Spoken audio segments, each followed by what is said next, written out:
Alors, il y a 7 principaux archétypes de femmes d'influence. Ce sont en fait les personnalités de chaque femme à travers les déesses grecques. En gros, c'est le savoir ancestral qui nous vient de la mythologie grecque. Ça va te permettre de comprendre ta personnalité, ton pouvoir, tes forces et tes faiblesses. Pourquoi tu es introverti ou alors extraverti? Pourquoi tu préfères privilégier ta famille plutôt que ta carrière ou le contraire? Ça a véritablement un impact sur ta relation avec les autres et avec les hommes. C'est vraiment le commencement de tout. Ça va te permettre de dominer ta peur, d'oser te lancer et d'atteindre l'influence. Et c'est bien pour cela que pour pouvoir faire tout ça, il faut se connaître. Il y a donc 7 principaux archétypes et dans chacun de ces archétypes, tu trouveras la version mature et immature. C'est un passage obligatoire. Même si tu es dans ta phase immature, c'est normal. Il faut passer par là. C'est comme si tu devenais adulte avant d'être un enfant. Ce n'est pas possible. Alors, le premier archétype, c'est la sirène. Il est incarné par Aphrodite, la déesse de l'amour. La sirène, c'est celle qui embrasse sa sexualité.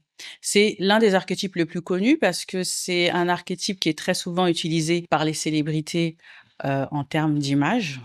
Elle est sensuelle, elle est sexy, elle a une aura magnétique qui attire les autres à elle. Elle a un certain érotisme dans sa façon d'être et de parler aux hommes, comme les femmes d'ailleurs, même sans le vouloir. C'est pas forcément fait exprès, c'est pas forcément fait dans le but de séduire, mais elle le fait. Elle vit pour l'amour également, mais l'amour passionnel plus précisément. Et c'est pour cela qu'elle tombe très facilement amoureuse, comme elle peut très bien se détacher d'un homme très facilement. L'exemple le plus parlant de cet archétype, c'est bien sûr Marilyn Monroe, que vous connaissez toutes. C'est vraiment une femme qui respire la sensualité dans sa façon de se mouvoir, dans sa façon de marcher, de s'habiller, de se maquiller, de parler. Et pour le coup, c'est vraiment écrit dans sa biographie. C'est quelque chose qu'elle a travaillé au quotidien, en fait, cette sensualité. Et c'est ce qui lui a permis d'atteindre l'influence. Et jusqu'à présent, elle est une icône culturelle par rapport à ça. Mais la faiblesse de la sirène et de Marilyn Monroe, d'ailleurs, c'est que la société juge la sirène comme une fille facile. D'un côté, elle va être admirée et elle va attirer beaucoup de personnes à elle, mais de l'autre côté, elle va être critiquée pour cette réputation de fille facile, qu'elle le soit ou pas, hein, d'ailleurs.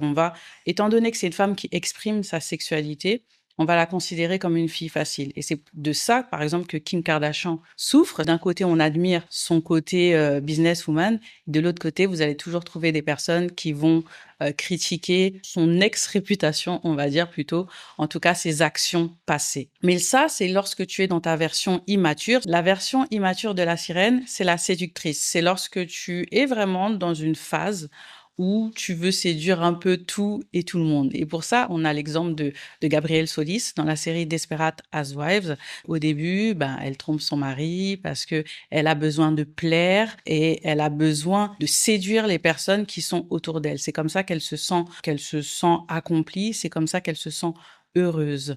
Et au fur et à mesure des saisons, on voit qu'elle s'assagit et non pas qu'elle change d'archétype, non, elle devient plus mature et à ce moment-là, elle devient charmante. Donc le charme, c'est en fait une forme de séduction, une forme d'aura séductrice, mais beaucoup plus élégante que lorsque tu es dans ta phase immature. On va passer au deuxième archétype qui est la Vierge, qui est incarnée par Perséphone, la déesse de la jeune fille. C'est celle qui symbolise l'innocence et la pureté. D'ailleurs, c'est un archétype qu'on connaît très bien depuis l'enfance, puisque c'est très souvent l'archétype qui se trouve dans les dessins animés Disney.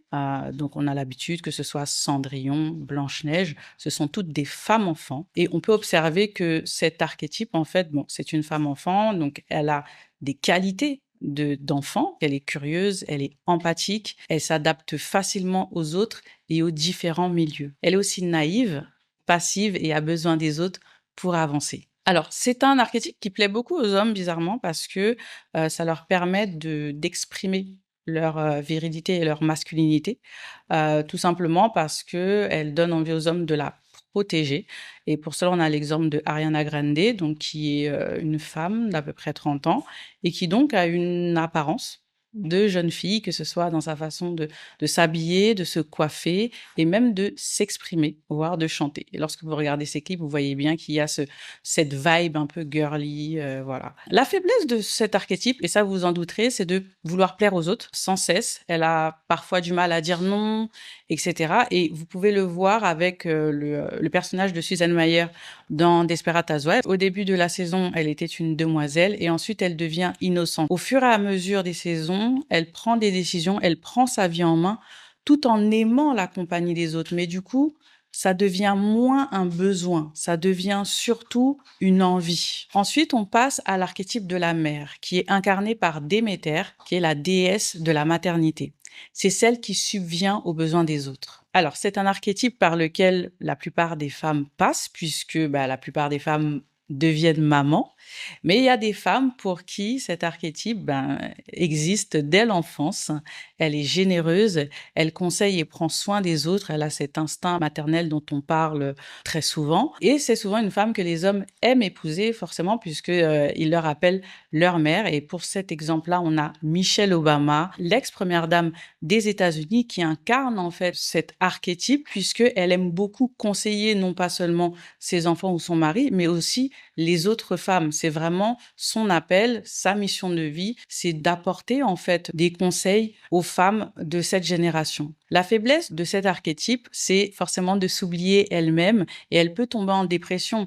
Lorsqu'on est une maman, on va faire passer en fait très souvent les besoins de ses enfants avant nous-mêmes. Mais alors lorsqu'on a l'archétype de la mère, on va faire passer les autres avant nous-mêmes. On a l'exemple aussi de Brie Van de Kamp dans la série Desperate Housewives et on voit dans sa version immature, Brie Van de Kamp, qu'elle vit pour sa famille. Et lorsqu'elle perd sa famille, elle tombe en dépression. Et elle remplace sa famille par ses amis qui deviennent sa famille. Et lorsqu'elle perd ses amis, elle retombe en dépression. Ça veut dire qu'elle vit pour subvenir aux besoins des autres. Elle ne se sent bien qu'en donnant aux autres. Et lorsque tu passes dans ta version mature de la mère, la lady, tu prends conscience de ta valeur sans les autres, ce qui ne veut pas dire que tu ne veux plus subvenir à leurs besoins. Ça reste ton archétype, mais tu peux vivre sans subvenir à leurs besoins, surtout s'ils sont ingrats envers toi. On passe ensuite à l'archétype de la reine, qui est incarnée par Héra, la déesse du mariage.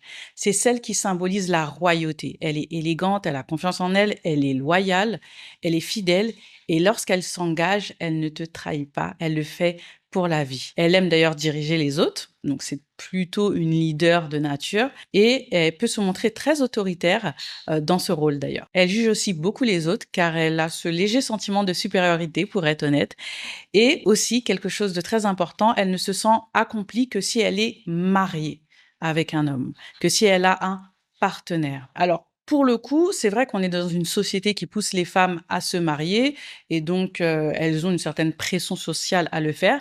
Mais lorsque tu as l'archétype de la reine, tu ne le fais pas pour la société, tu le fais parce que tu en as envie, parce que tu sens que tu as besoin de ça pour être complète.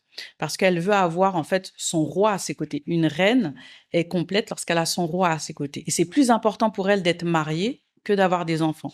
Ce qui peut être différent, par exemple, de l'archétype de la mère, dont c'est plus important d'avoir des enfants que d'être mariée. Pour cet exemple, on a Beyoncé. Donc, Beyoncé a l'archétype de la reine et elle l'a déjà dit maintes et maintes fois qu'elle est dans une relation de codépendance, c'est-à-dire elle est totalement dépendante de son mari, lui aussi d'ailleurs, il le dit, et elle ne se sent femme puissante qu'auprès de lui. Et ça, c'est pas forcément quelque chose que tout le monde va partager, mais c'est vraiment l'essence, en fait, de l'archétype de la reine. Dans sa version immature, la reine va être une diva, c'est-à-dire qu'elle va avoir énormément de caprices, de reine, on va dire, et dans sa version plus mature, elle devient une impératrice. Elle n'a plus besoin de faire des caprices. Elle sait qu'elle est une reine, c'est-à-dire qu'elle n'a plus besoin de prouver ce statut aux autres. On passe à l'archétype de la guerrière, qui est symbolisée par Artémis, la déesse de la chasse. C'est en fait celle qui combat. Elle est rebelle, elle est libre, compétitive, elle vient en aide et se bat pour les autres. Très souvent, c'est une femme qui va s'engager pour des mouvements, ça peut être des mouvements féministes, des mouvements écologiques. En fait, en général, c'est une femme vraiment qui s'engage pour certaines causes et surtout, personne ne peut l'arrêter quand elle a un objectif en tête et pour cela, elle peut être impitoyable, voire agressive. Chose importante, elle n'a pas besoin d'un homme pour vivre, elle n'a pas besoin d'un homme pour être heureuse, contrairement à la reine, par exemple. Et pour cet exemple, on a Angela Davis, donc qui était une figure du Black Panther Party et qui donc a symbolisé en fait toute sa vie cette rébellion et cette liberté et cette abnégation et ce sacrifice pour la cause noire. La faiblesse de ce type d'archétype, très souvent, c'est que au début, dans sa version immature en tout cas, elle veut énormément attirer l'attention en fait. Et ça peut être repoussant pour les personnes qui la fréquentent puisqu'elle est très binaire. C'est soit t'es avec moi, soit t'es contre moi. Et forcément, dans la vie, c'est pas forcément quelque chose qui est appréciable. Donc, dans sa version immature, elle est rebelle. Et dans sa version mature, elle devient militante. Et pour cet exemple, on a un exemple flagrant de cette transition. C'est Rihanna, donc qui, au début de sa carrière, en tout cas pendant les premières années, on pouvait la voir dans sa façon de s'habiller, elle pouvait avoir les tétons à l'air, etc. Donc, il y avait une certaine forme de liberté et de rébellion face à ce qu'on pouvait lui imposer. Et aujourd'hui, Rihanna l'a elle-même dit, elle ne pourrait pas refaire ça parce qu'aujourd'hui, elle montre sa rébellion autrement en s'impliquant, en ayant des convictions par le biais de son business. Elle veut que chacun de ses business soit inclusif, qu'ils répondent aux problématiques de peau pour les femmes qui sont plus noires de peau et qui n'avaient pas la possibilité d'avoir plusieurs fonds de teint, comme avec sa marque de lingerie, avoir toutes les tailles pour les personnes qui sont plus corpulentes et qui ne trouvaient pas des lingeries qui étaient sexy pour elles. Âge symbolisé par Athéna, la déesse de la sagesse. C'est celle qui écoute sa tête plutôt que son cœur. En gros, elle est stratège, elle est logique, efficace, elle trouve rapidement des solutions et elle est intelligente. On dit souvent qu'elle pense comme un homme. D'ailleurs, elle est souvent critiquée pour ça. Peut-être qu'on peut penser qu'elle a une énergie masculine, mais en fait, non. Si tu es plutôt du genre moins émotionnel que les autres femmes, c'est très souvent parce que tu as l'archétype d'Athéna. On a l'exemple d'Anna Wintour, donc qui est la directrice du Vogue américain, qui est très carrée dans sa façon de voir les choses et dans sa façon de se présenter. Elle est très cartésienne et elle a un certain caractère et un certain mystère qui a une certaine influence sur la façon dont on va la percevoir. La faiblesse de cet archétype, c'est qu'elle cache très souvent ses émotions. Et le problème quand on cache ses émotions et qu'on a une carapace, c'est qu'on peut être une bombe à retardement. L'accumulation peut pousser cet archétype, cette femme, à exploser pour quelque chose qui n'était pas si essentiel que ça à ce moment précis. Et on a l'exemple de Lynette Scavo dans la série Desperate Housewives, au début de la série. Donc, c'est une femme carriériste, donc qui devient maman de 4 enfants. Et c'est vrai qu'au début, elle étouffe en fait ses émotions, elle étouffe ses sentiments par honte. Et au bout d'un moment, elle explose lorsqu'elle est submergée par la charge de travail.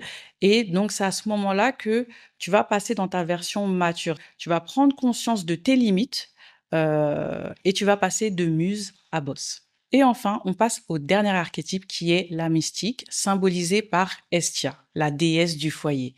C'est celle qui symbolise le mystère. Elle est donc mystérieuse, spirituelle, introvertie. Elle apprécie énormément la solitude car elle aime la paix intérieure. Pour elle, la paix intérieure, c'est plus important que le succès. C'est vraiment l'archétype le type de femme qui supporte le moins la célébrité, qui supporte le moins la hustle culture, que elle ne va pas travailler au point de se détruire la santé. Non, ce qui est plus important pour elle, c'est de prendre son temps et cette paix intérieure qu'elle recherche. C'est ça qui la rend heureuse.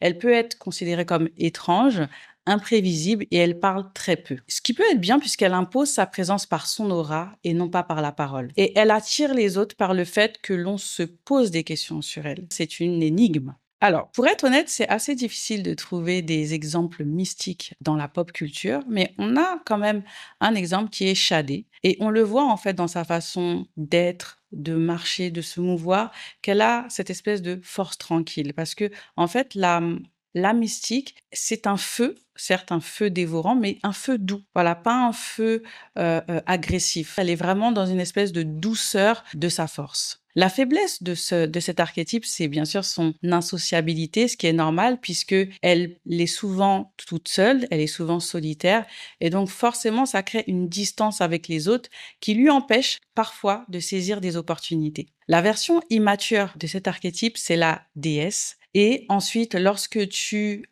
atteins un certain équilibre dans ton mystère, dans ton rapport avec les autres, tu deviens véritablement mystérieuse. Maintenant qu'on a dit tout ça, c'est vrai que tu me diras peut-être que tu te reconnais dans plusieurs archétypes, ce qui est possible parce que on traverse en fait plusieurs âges et aussi ces archétypes peuvent s'activer selon les situations que tu vas traverser. Mais très souvent, tu vas quand même te reconnaître dans un ou deux, voire trois archétypes dominants. Et maintenant que tu sais quels sont ces archétypes, je t'invite à faire le quiz que j'ai créé pour identifier ton archétype principal, celui qui structure le plus ta manière d'aimer, de réagir et d'avancer dans la vie. Et d'ailleurs, c'est souvent à cet endroit précis que tout s'éclaire. Le lien est dans la description et la suite commence quand tu te comprends vraiment.